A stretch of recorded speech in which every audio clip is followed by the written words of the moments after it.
In this lesson, we are going to add some new, basic reminders and then mark them completed. Let's start on the iPhone with a tap on the Add button in the lower right. In the panel that slides up, I'm only going to add the name of this reminder, Replace Furnace Filter. Then, tap the check mark to save it. We now have two reminders in the Reminders list.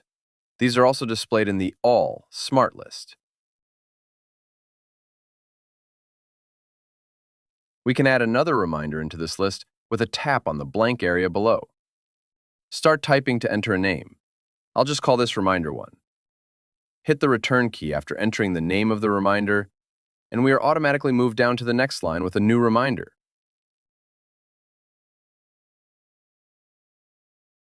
Let's tap a blank area on the iPad to add Reminder 3.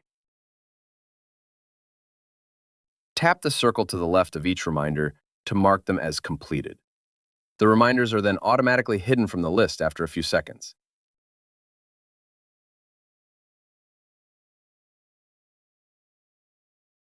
To view what reminders have been completed in this list, tap the ellipsis in the upper right and show Completed.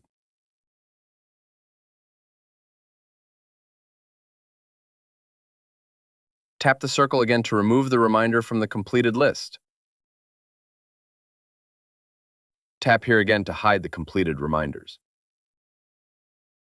Reminders can be deleted from a list by simply swiping left on them. It doesn't matter if the reminder has been marked as completed or not.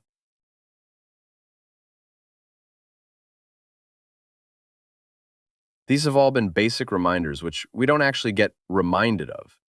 With these, we need to come back into the Reminders app to check them off. There are no alerts associated with basic reminders. Next, we will see how to create a scheduled reminder, which can alert us to do something at a certain time.